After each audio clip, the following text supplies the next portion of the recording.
आप सबको जय मसीह की। आज तारीख है 3/12/2025 और हम सुबह का वचन पढ़ेंगे।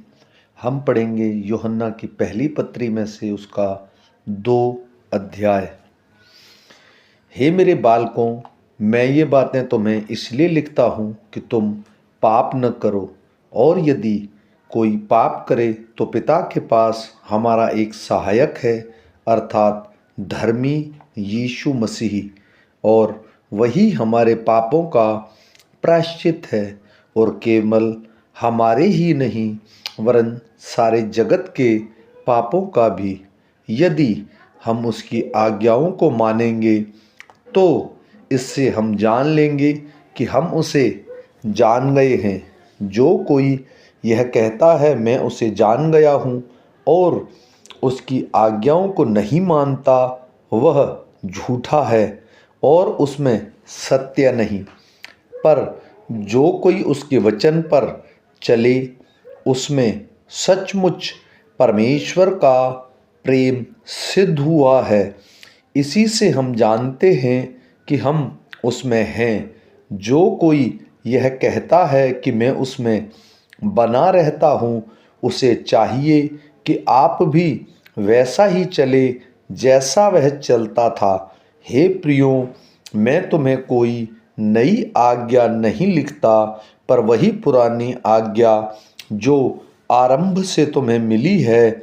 यह पुरानी आज्ञा का वचन है जैसे तुमने सुना है। फिर भी मैं तुम्हें नई आज्ञा लिखता हूँ, और यह उसमें से और तुम में सच्ची ठहरती है, क्योंकि अंधकार मिटता जाता है और सत्य की ज्योति अब चमकने लगी है। जो कोई यह कहता है कि मैं ज्योति में हूँ और अपने भाई से बैर रखता है, वह अब तक अंधकार ही में है। जो कोई अपने भाई से प्रेम रखता है, वह ज्योति में रहता है और ठोकर नहीं खा सकता। पर जो कोई अपने भाई से बैर रखता है, वह अंधकार में है और अंधकार में चलता है और नहीं जानता कि कहाँ जाता है, क्योंकि अंधकार ने उसकी आँखें अंधी कर दी हैं।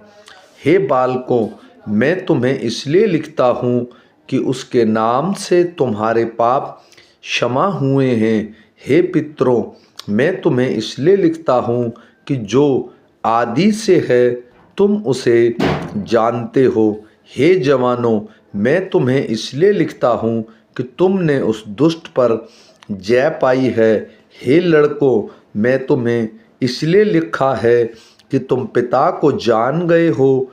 हे पितरों, मैं तुम्हें इसलिए लिखा है कि जो आदि से है तुम उसे जान गए हो। हे जवानों, मैंने तुम्हें इसलिए लिखा है कि तुम बलवंत हो और परमेश्वर का वचन तुम में बना रहता है, और तुमने उस दुष्ट पर जय पाई है। तुम न तो संसार में और न संसार की वस्तुओं से प्रेम रखो।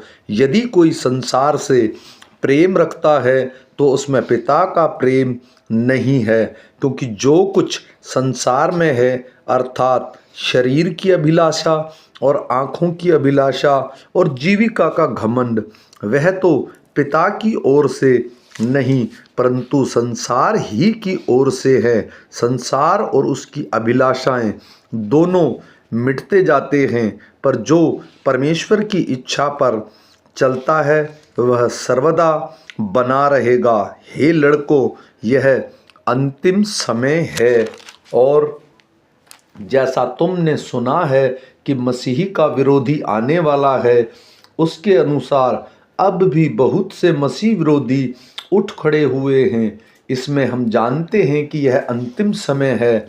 वे निकले तो हम ही में से हैं, पर हम में के न थे नहीं, क्योंकि यदि वे हम में के होते तो हमारे साथ रहते। पर निकल इसलिए गए कि यह प्रकट हो कि सब हम में के नहीं हैं, परंतु तुम्हारा तो उस पवित्र अब से अभिषेक हुआ है और तुम सब कुछ जानते हो। मैंने तुम्हें इसलिए लिखा कि तुम सत्य को नहीं जानते, पर इसलिए कि उसे जानते हो, और इसलिए कोई झूठ सत्य की ओर से नहीं। झूठा कौन है?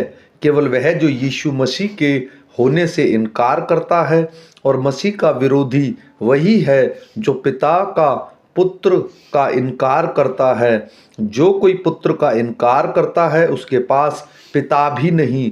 जो पुत्र को मान लेता है उसके पास पिता भी है। जो कुछ तुमने आरंभ से सुना है वही तुम में बना रहे। जो तुमने आरंभ से सुना है, यदि वह तुम में बना रहे तो तुम भी पुत्र और पिता में बने रहोगे।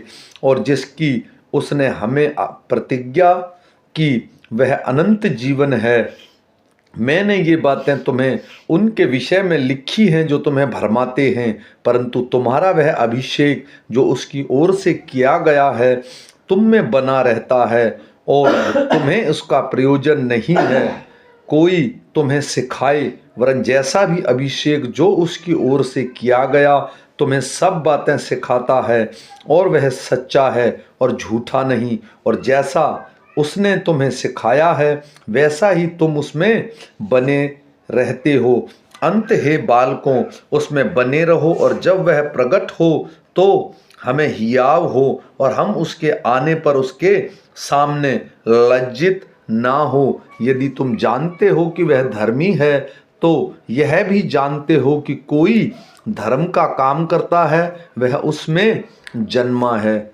आमीन।